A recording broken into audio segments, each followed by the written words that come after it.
terima kasih Bu Lilis. Ya, kita akan mendengarkan pembacaan firman Tuhan dulu sebelum kita masuk ke firman Tuhan. Nanti Mazmur 48 ayat 1 sampai 14 akan dibacakan oleh Ibu Nerliana. Kemudian Mazmur 49 ayat 1 sampai 20 nanti Ibu Esther akan membacakan, dan 2 Petrus 2 ayat 1 sampai 22 saya minta tolong Pak HW ya untuk membacakan. Silakan.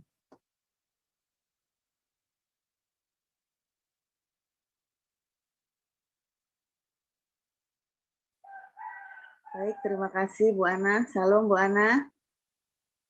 Shalom Bu.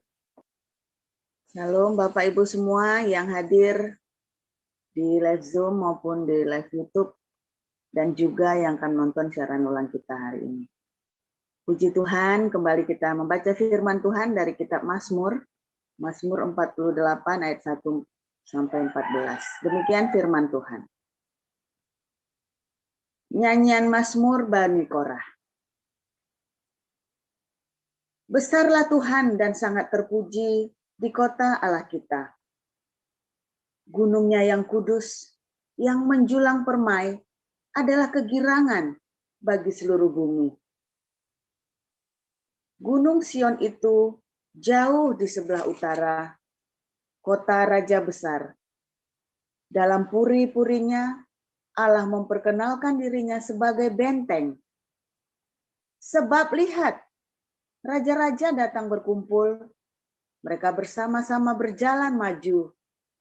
Demi mereka melihatnya, mereka tercengang-cengang, terkejut, lalu lari kebingungan.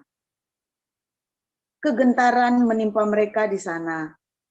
Mereka kesakitan, seperti perempuan yang hendak melahirkan. Dengan angin timur engkau memecahkan kapal-kapal Tarsis.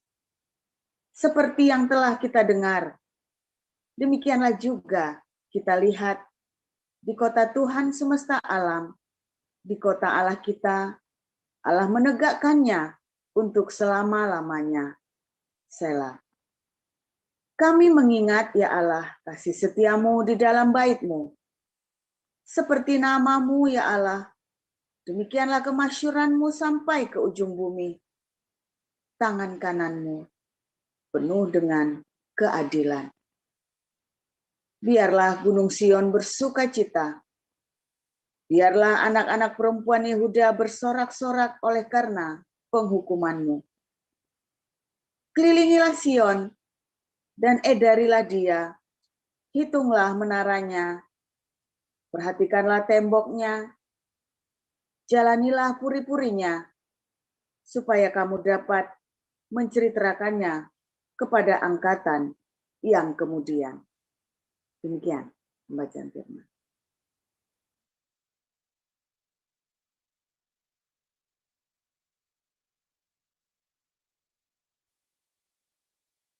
Baik, kita lanjutkan.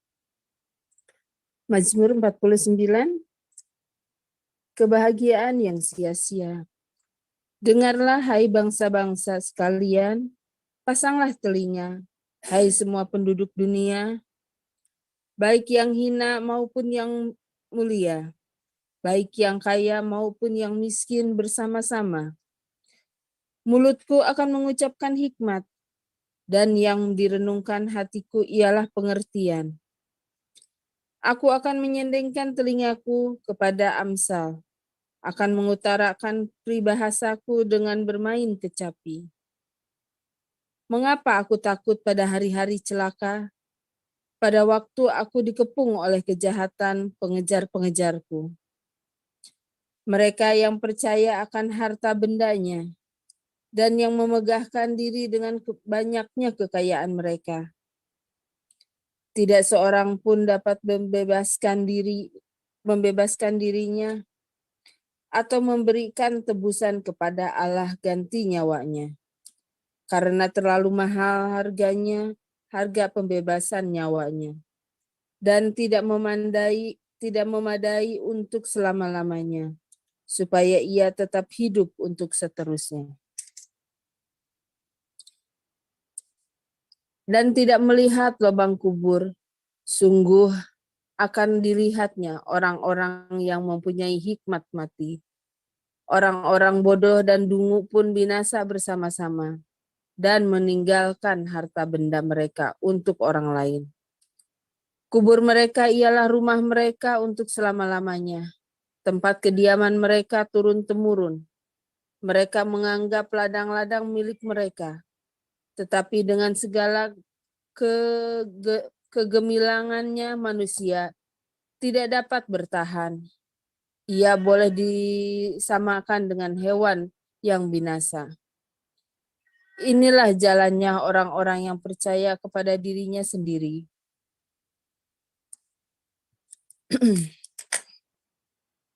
Ajal orang-orang yang gemar akan perkataannya sendiri. Selah. Seperti domba mereka meluncur ke dalam dunia orang mati.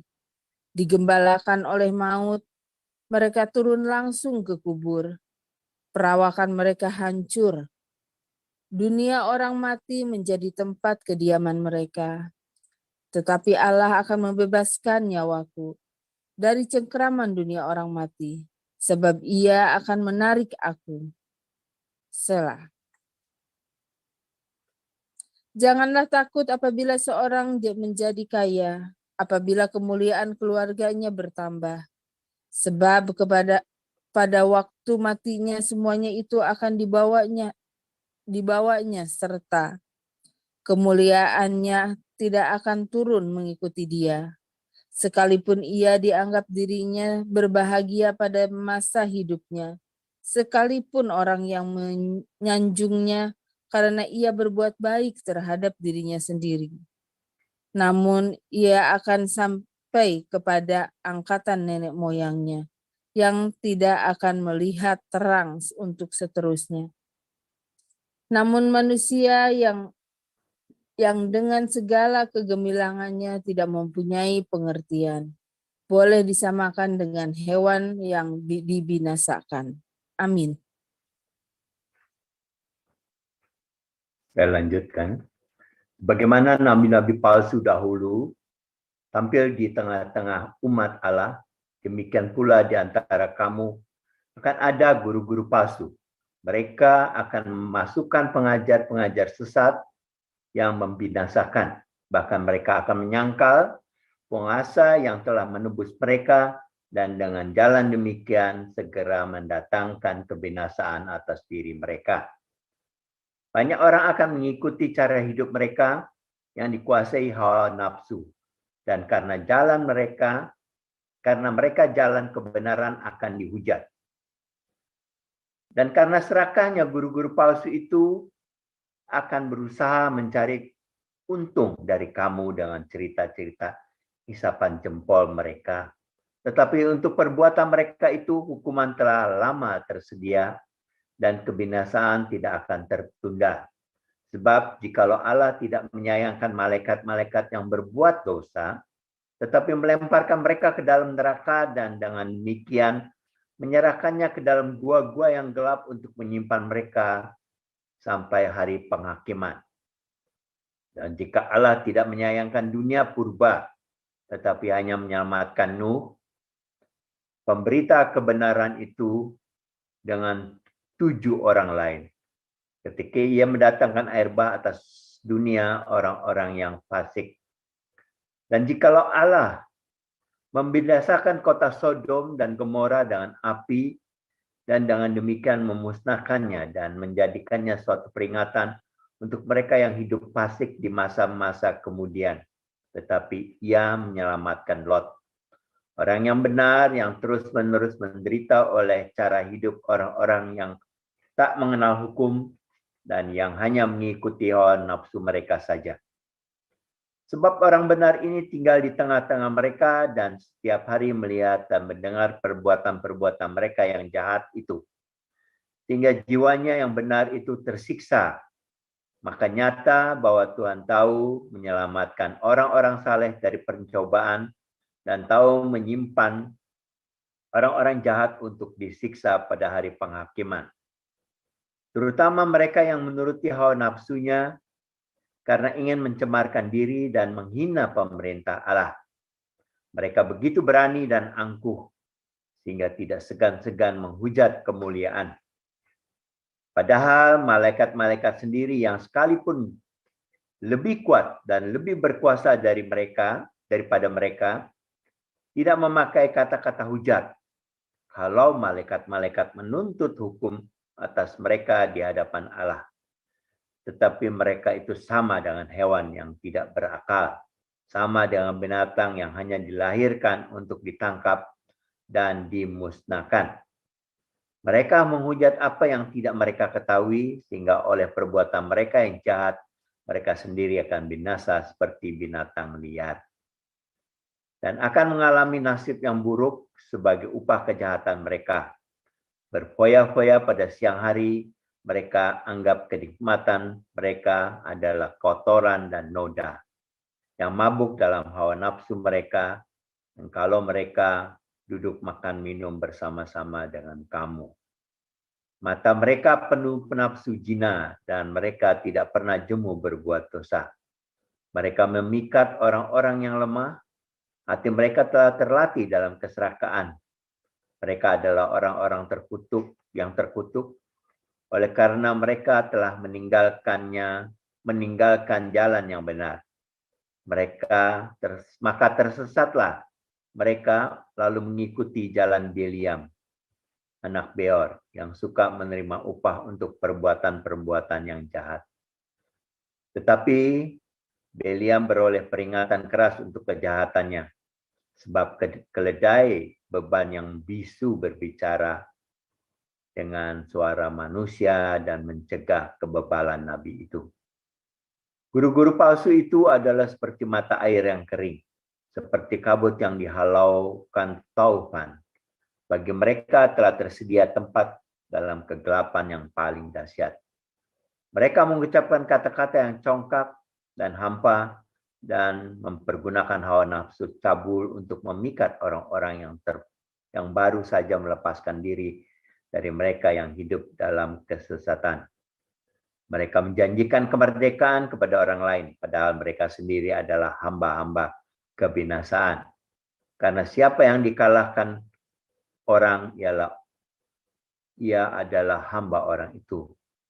Sebab jika mereka oleh pengenalan mereka akan Tuhan dan Juru Selamat kita, Yesus Kristus telah melepaskan diri dari kecemaran-kecemaran dunia, tetapi terlibat lagi di dalamnya, maka akhirnya keadaan mereka lebih buruk daripada yang semula. Karena itu, bagi mereka adalah lebih baik jika mereka tidak pernah mengenal jalan kebenaran daripada mengenalnya, tetapi kemudian berbalik dari perintah kudus yang disampaikan kepada mereka.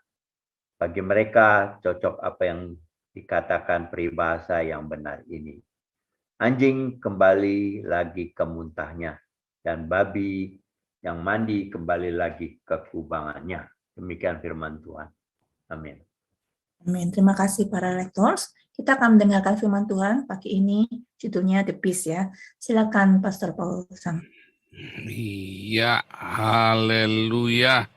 Luar biasa firman Tuhan selalu baru setiap hari ketika kita hidup di dalam kasih-Nya ya. Kalau Anda tidak di dalam kasih-Nya ya cuma retorika doang ya. Baca bolak-balik ya bosan Saudara. Kayaknya baca Alkitab pasti tidur. Nah, tapi kalau Anda hidupnya di dalam kasih Tuhan, Anda tiap hari akan mendapat tuntunan yang baru supaya segar. Ya, hari ini judulnya The Beast. Kenapa The Beast? The Beast itu adalah makhluk binatang gitu ya. Ya seperti binatang. Ya, kalau Anda hidupnya tiap hari tidak dengan visi yang Tuhan berikan kepada Anda, bukan di dalam kebenaran, bukan dengan sesuai tuntunan logos dan rema, maka Anda hidupnya sama dengan binatang. Apa sih yang membedakan manusia dengan binatang? Di kelas apologetik sudah diajarin ya. Tapi dulu pernah kita ajarin juga tubuh jiwa roh ya. Waktu hari Minggu koinonia. Bahwa ya manusia punya roh, binatang juga punya roh. Ya. punya roh, saudara. Ya, di pengkhotbah dikatakan ya. Manusia punya jiwa, binatang juga punya jiwa loh. Jangan bilang nggak punya. Punya, saudara. Apa yang membedakan? Yang membedakan adalah manusia memiliki hukum dan punya penalaran atas hukum itu. Binatang enggak, saudara. Makanya seluruh makhluk, Roma 15 kata, seluruh makhluk menanti-nantikan saatnya anak Allah dinyatakan. Dan di dalam Markus 16 katakan, beritakanlah kabar selamat itu kepada segala makhluk. Karena yang punya Torah, yang punya Injil, itu adalah manusia. Ya, nah, istriku, tolong tampilkan tadi yang sudah dikasih ayatnya 2 Petrus 2 ayat berapa tadi itu? Yang seperti binatang itu ya. Istriku ya, tolong. Terima kasih istriku. Nah, saudara, apapun ya, betapa mulianya dia, kaya rayanya kedudukannya. Kalau dia tidak dituntun hidupnya dengan logos dan rema, maka dia akan sia-sia. Sekalipun pendeta besar, sekalipun Gilbert, ya, kalau dia tidak dituntun oleh logos dan rema. Makanya ciri-cirinya orang yang tidak dituntun oleh logos dan rema apa? Dia akan manipulasi jemaatnya untuk keuntungan dia pribadi. Alias apa? Berbisnis gereja. Dia manipulasi Anda dengan perpuluhan. Dia tidak ajari Anda kebenaran bahwa kalau Anda nggak diakoni, Anda masuk neraka. Ya kan? Ini ayatnya mana nih, 2 Petrus 2-nya nih? Mana nih? Istriku. Nah, istriku nanti hilang ini, bentar. Harus cek dulu ya, supaya istriku jangan hilang. Sebentar. 2 Petrus 2 ayat 12 ya. 2 Petrus 2 ayat 12. Nah, ini pasti istriku lagi ada sesuatu nih di bawah nih. Makanya nggak nongol 2 Petrus 2-nya. Ada nanti tunggu ya, 2 Petrus ayat 12 biar ditampilkan. Nah, saudara, apapun yang Anda lakukan, apapun pekerjaanmu, bisnismu, pemikiranmu, kalau kamu tidak hidup dalam logos dan rema, maka kita nggak beda. Kenapa? Karena logos dan rema itulah Torah dan Injil. Torah sama Injil itu barangnya sama ya. Torah dan Injil itu barangnya sama. Ya. Torah itulah kabar selamat. Ya. Injil itulah hukum yang mengatur hidup kita. Tetapi yang dimaksud dengan Injil adalah Torah dengan perspektif Yesus Kristus yang menyelamatkan kita. Ya. Yang dimaksud dengan Injil adalah perspektif Yesus yang menyelamatkan kita. Sehingga kalau Anda membaca dari Kejadian sampai Wahyu, itulah Injil. Itulah kabar selamat. Ya. Nah, lalu orang-orang yang tidak hidup dituntun oleh Torah dan Injil ini, yang nggak punya logos dan nggak punya rema ini, maka dia hidupnya akan sia-sia. Apapun yang dia lakukan di dalam hidupnya, ya sudah berlalu begitu saja. Betapa mulianya dia, betapa terkenalnya dia sebagai pendeta yang hebat, sebagai orang yang baik, sebagai pengusaha yang berhasil, sebagai politikus yang luar biasa. Wah, klise amat ya. Ya, klise, tapi itulah kenyataannya, saudara. Saudara akan mendapatkan di akhir hidupmu, setelah Anda menjadi pendeta hebat, lalu buat apa? Akhirnya dia nyoba yang lain, saudara. Banyak hamba-hamba Tuhan di usia tuanya, kemudian dia mulai berzina, selingkuh dan sebagainya ya. Pakai yang lain nggak bisa ya, yang jelek banget ini. Tampilan yang biasa aja yang. Nggak bisa, tadi kepotong. Karena kepanjangan ya. Tapi jelek banget ini tampilannya, jangan terlalu kecil. Iya, jangan. Nah, apapun saudara, apapun hebatnya, tetapi orang memang mengejarnya itu, kemuliaan yang ada di bumi.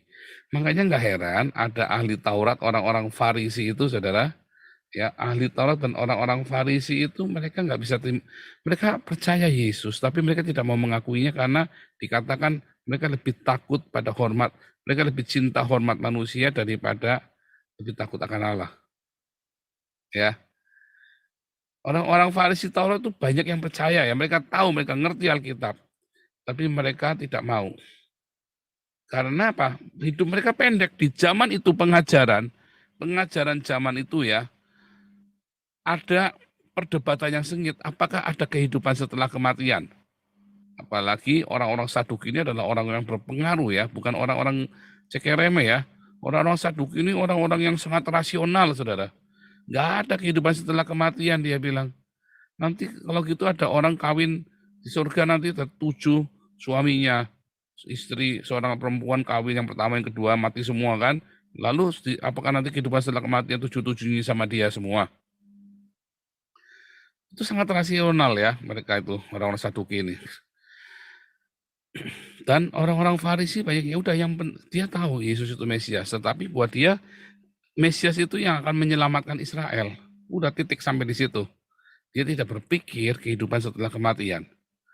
Makanya ketika mereka sudah melakukan ritual dengan simbol-simbolnya, mereka sudah merasa cukup. Yang penting saya sudah dapat kemuliaan. Rakyat nggak urusan. Mereka tidak memikirkan kehidupan setelah kematian yang panjang itu. Hidupnya sampai di sini saja. Yang penting sekarang saya sudah mulia. Anas, Kayafas, dan para Farisi. Termasuk para hamba-hamba Tuhan di zaman ini, saudara. Wah, ini pendeta khotbahnya buat hamba-hamba Tuhan. Bukan, saudara. Ini khotbahnya buat Anda dan saya. Kalau Anda pun sama hidupnya, orientasi hidupmu hanya sampai sepanjang di dunia ini, ya, maka hidupmu akan sia-sia. Orientasi hidupnya hanya di sini. Nah, kalau orang Islam orientasi hidupnya sama bidadari. Oh, beda lagi. Kemarin udah kita bahas ya. Pakai passwordnya menarik sekali kemarin. Cuman kita lagi cerita Anda dan saya. Ketika kita orientasi hidupnya di sini saja, ya Anda tidak berpikir ya bahwa duit yang Anda keruk buat diri Anda sendiri, uang yang Anda keruk buat Anda sendiri, uang yang Anda kumpulkan dan Anda tidak bagikan lagi kepada orang yang membutuhkan, ya itu akan ditagih sama Anda dari penghakiman. Ditagih, saudara. Kamu diberkati lebih. Apa yang kamu lakukan dengan berkat yang lebih itu? Ya kan? Kamu diberkati dengan melimpah. Apa yang kamu buat dengan kelimpahanmu itu? Berfoya-foya kah? Berfoya-foya itu hidup mewah. Ya, beli barang-barang mahal kah? Apalagi barang-barang yang sia-sia yang mahal. Atau kau pergunakan untuk menghadirkan Yesus bagi sesamamu. Ya. Dan orang-orang ini akan memanipulasi Anda, saudara. Orang-orang ini akan memanipulasi Anda, nakut-nakutin, medenin Anda dengan rapture lah, second coming lah, microchip lah. Dengan semua pengajaran-pengajaran yang tidak masuk akal yang dikarang-karang itu, saudara. Nah, hati-hati dengan pengajar-pengajar seperti ini. Ya, teksnya bilang apa, dia bisa ceritanya kemana-mana. Intinya Anda kasih ke dia setoran duit, saudara. Intinya supaya Anda kasih dia duit, ya buat pribadi dia. Hati-hati dengan asupan rohanimu, saudara. Hati-hati, karena itu yang akan membentuk hidupmu, saudara. Apa yang kamu sembah itu, saya menyembah Yesus. Iya, Yesus yang mana nih yang kamu sembah? Yesus yang berfoya-foya, atau Yesus yang mengajarkan untuk berbagi kepada orang miskin? Oh, hati-hati, saudara. Semua itu kau dapat dari guru-guru. Guru palsu dan guru yang benar. Yang mana, saudara? Terima kasih sayangku ini ya.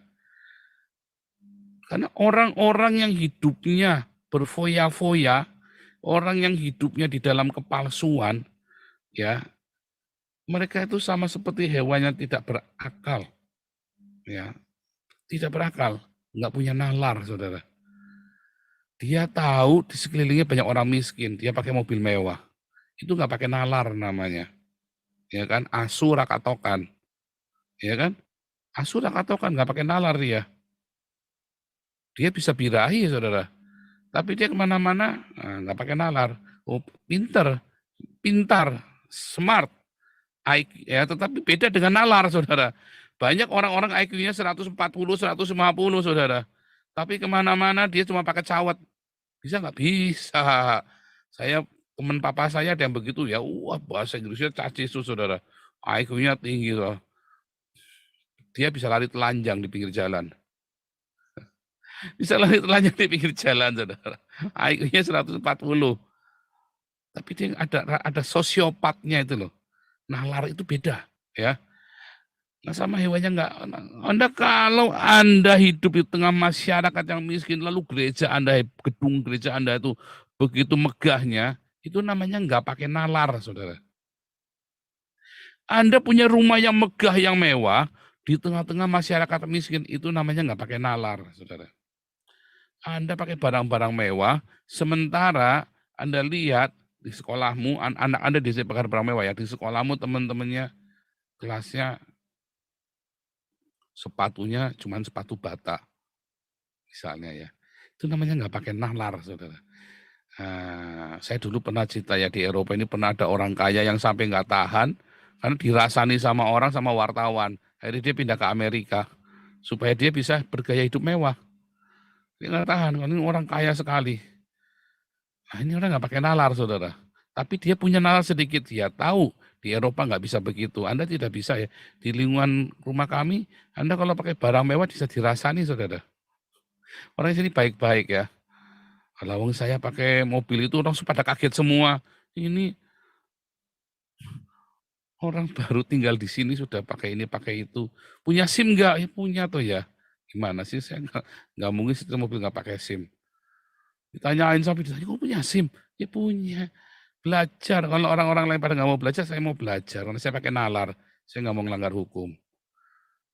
Tapi di sini banyak orang nggak pakai nalar ya. Banyak orang-orang dari Timur Tengah sana nggak pakai nalar. Sehingga dia membahayakan orang lain, saudara. Itu namanya nggak pakai nalar. Ya udah, hidupnya dia kan nggak pakai nalar. Dia cuma pengen datang memuaskan hawa nafsunya dia. Sama seperti pendeta-pendeta, hamba-hamba Tuhan yang cuma ngutbah Anda cuma nunggu duitnya. Saya paling sebel kalau ngeliat ada hamba Tuhan parlente ya. Udah parlente begitu, terus yuk kita makan di sebelah sana. Waduh, terus aduh banyakan gaya itu kayak Yosua Tewu gitu ya. Saya paling sebel tuh ya ngeliatnya itu ya. Hamba Tuhan parlente yang sok-sokan ini itu ya. Belagu begitu. Jemaat cuma 50 pakai jam tangan Rolex. Nah itu saya sebel, saudara. Kenapa? Karena itu ngajari jemaatnya nggak benar. Ya kan? Ngajari jemaatnya nggak benar. Jemaatnya melarat-melarat. Kalau saya ya, punya gitu tak jual, saudara, buat jemaat, saudara. Udah, masa begitu Papa nggak mungkin. Oh, saya sudah lakukan, tanya anak. Tanya sama ya, dulu di alma mater saya. Kita udah lakukan ya. Suatu ketika, kami pernah ya, tahun 2000 kami mengembalakan, tahun 99 kami mengembalakan, 97, 98, 99 saya mengembalakan, saudara. Ya, ini ibu ini baik, saudara. Ibu ini baik sekali. Dia selalu membantu siapa saja. Tapi ibu ini memang dablek. Ya, dia punya sifat bebal sehingga sering bertengkar sama mamahnya. Kami dekat semua dengan keluarganya, sama anaknya pun kita sering bawa. Dulu kan saya masih tunangan ya, waktu mengembalakan itu saya masih tunangan, belum menikah. Jadi anaknya itu suka kita bawa-bawa karena lucu anaknya itu ya. Anaknya itu lucu banget, masih umur 4 tahun, 5 tahun. Yuk kita mancing ya, apa kita bawa-bawa, kita tenteng-tenteng seneng mainan lucu kayak si Wisely itu juga lucu juga ya. Nah, terus karena kita dekat sama anaknya suka ajak main ya. Ibu ini akhirnya ikut persekutuan doa kita. Ya, dulu kan masih family altar namanya. Lalu ibu ini akhirnya terbuka masalahnya. Rumahnya mau disita sama bank, saudara. Karena dia kehilangan pekerjaan, ya, dia nganggur, utangnya sama banknya banyak. Kami waktu itu saya sama anak punya tabungan, saudara. Ya, terus kita kasihkan ke dia semuanya. Supaya jangan diusir dari rumahnya. Oh, kita sudah melakukan, saudara. Jadi jangan bilang nggak, kita sudah melakukan. Ya, tabungan itu kita buka semua, kita kasihkan ke dia. Supaya jangan diusir, kalau nggak mau tinggal di mana, kasihan. Nah, dengan itu ibu ini rupanya berterima kasih sekali. Wah, dia keliling, saudara. Dia itu salah satu, dalam tanda kutip ya, tim marketing family altarnya kita, saudara. Dasarnya ibu ini memang orang baik ya. Tetapi ada cita-cita dia dipulihkan, tiba-tiba dia dapat uang, rumahnya itu bisa dijual, dia tinggal sama mamahnya, dan tetap dijual ya, tapi nggak disita sama apa, dijual dengan harga yang sangat bagus. Saya dikasih uang, malah ditambahi ya, saya sampai malu. Ya, padahal saya nggak ngarep-ngarep, tapi udah saya biar dia maksa, sudah bilang, dan kita tetap bersahabat ya, kita tetap bersahabat.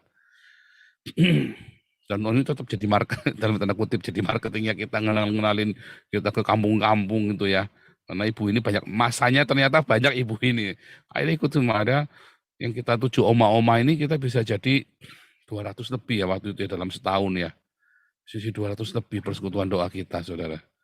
Family altar kita sampai jadi pos PI, sampai mau jadi cabang ya, gereja cabang. Wah, itu heboh ya waktu itu ya, di Salatiga itu ya, cepat sekali dibilang saya nyuri jemaat lagi. Padahal jemaatnya siapa saya curi. Tapi itu yang terjadi, saudara. Kalau seorang hamba Tuhan ngelihat jemaatnya kere, lalu Anda hamba Tuhan hidup mewah, namanya Anda nggak pakai nalar, saudara. Nah, Yosua Tebu kalau pakai jam tangan Rolex, ya, ada jemaat yang melarat, Anda harusnya ngomong, Pak, pakai nalar dong, Pak. Anda jemaatnya Yosua Tebu, kritik dia ngomong, Pak, pokoknya jamnya dijual bagi-bagi ke kita, Pak. Itu, saudara, ya. Udah kan saya sudah kelola diakonia kan. Jatah yang seharusnya ke saya itu nomor rekening, tak kasihkan ke Damaris kan, buat dibagi-bagi kan. Pakai nalar. Loh enggak, saya lagi ngomong kepada Anda, itulah yang dimaksud dengan 2 Petrus 2. Itu yang dimaksud tadi ya. Nah, kalau orang Anda sudah melakukan itu, saudara, Anda nggak perlu takut mau penguasa siapa, orang hebat siapa, jenderal siapa. Makanya saya bilang saya nggak takut. Selama Anda sudah yakin hidup melakukan apa yang kehendak Bapa. Apa kehendak Bapa? Memperkenalkan Yesus kepada dunia. Seorang orang. Anda jangan takut. Pejabat siapapun. Anda juga jangan harus nyangklak. Enggak. Tapi kalau Anda sampai berbenturan, mereka ganggu Anda kayak si Jenderal Napoleon gitu ya. Jangan takut. Makanya saya heran kalau si KC kemarin takut ya. Kalau saya mah gitu, enggak, jangan damai dulu. Selesai putusan baru damai. Baru peluk-pelukan, munafik juga. Nah, itu Anda harus ngerti. Oh, tapi nanti nggak takut. Nah, itulah. Di dalam kasih tidak ada ketakutan. Karena hidupmu tidak penuh kasih. Karena hidupmu nggak firm, nggak secure. Anda lihat ya, cara saya hidup. Pak Tobing, saya hormat. Tapi nggak takut. Tapi saya hormat dengan beliau. Dengan Pak Ponto, saya hormat. Tetapi nggak takut. Dan mereka juga tidak perlu ditakuti. Kebetulan kroninya kita. Tapi banyak jenderal-jenderal yang lain yang ngancam saya ya, ada yang nelpon segala macam. Saya sampai nanya, ini orang siapa? Oh, ini orang ini. Wah, sikat sekalian nama saya. Saya nggak takut. Jangan pernah takut sama orang punya duit. Sekitar 2004 ya, saya pernah punya masalah besar. Yang saya lawan itu mafia besar, saudara. Sepupu-sepupu saya semua, paman saya semuanya, wah edan kamu. Itu lawanmu itu orang hebat. Kamu udah bakal menang. Saya bilang, saya nggak takut. Karena saya persis 2004 itu saya hidup takut sama Tuhan. Ya, saya nggak takut. Saya bilang, saya nggak takut.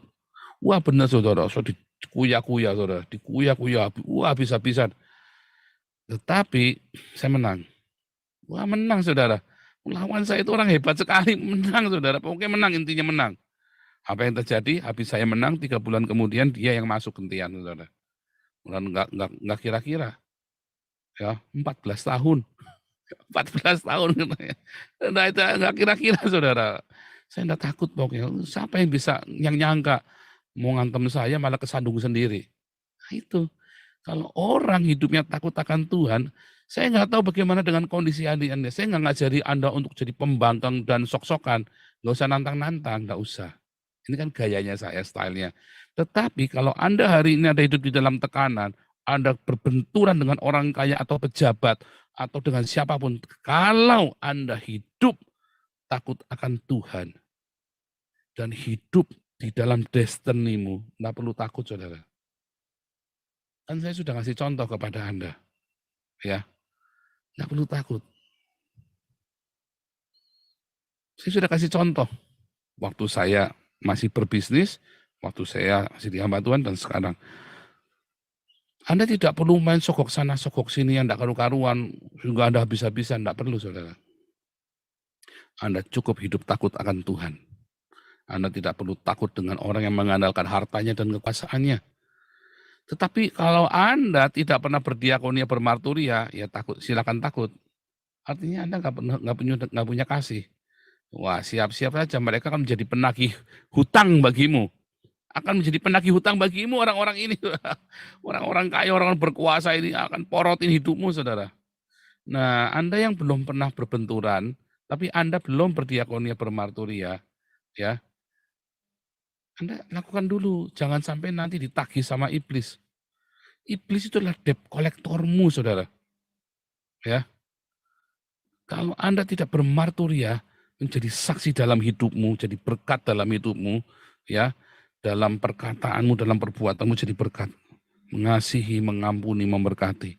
Kalau hidupmu tidak juga berdiakonia dengan hartamu juga, siap-siap iblis yang akan nagih Anda suatu hari. Hari ini Anda masih diberkati, saudara. Siap-siap saja.